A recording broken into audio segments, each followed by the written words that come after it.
Good afternoon to all. So ngayon, nandito ako sa Cusca or before, ang pangalan na school nito is Cathedral. So binago na, so naging Cusca. So nagpunta ako dito or this is around 1 o'clock in the afternoon. Then we have a program which is Honors Day sa yung mga matataas na grado. So there are around 200 plus ang mga awardan ngayong hapon. So kaya nagpunta ko dito para mag-attend. Then ma-share ko naman sa inyo itong lugar nito. So ito sa gilid. So nagsimula na parating yung mga tao, mga faculty, saka mga estudyante yung bigyan ng awards. So mga around 2 o'clock mag-start na ang awarding ceremony. So hindi ako makapag-video kasi nandito ako para mag-attend. So try ko na lang maka-video if after we have already started o magkaroon ng starting with the award. So yun lang, babalik ako after o magsimula na ito around 2 o'clock din after.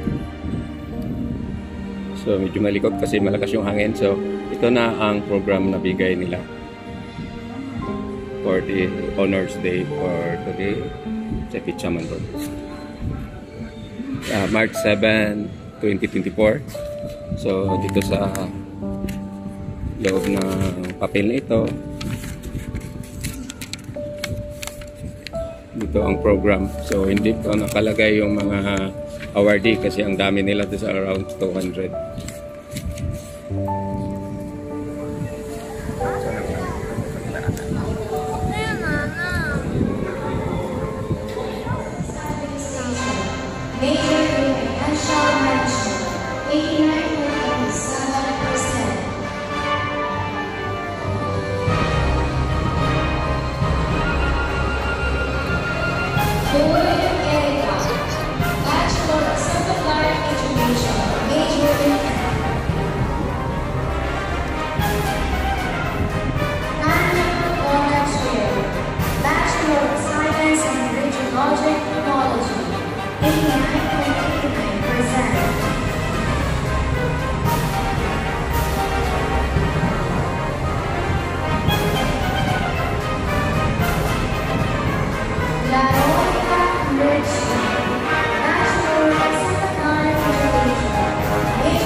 Tumunog na.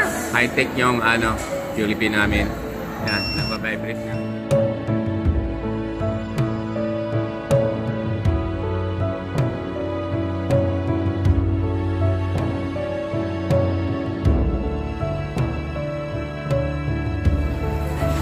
So, ito na yung Jollibee para hapunan namin. So, yan, aalis na kami. Thank you for watching.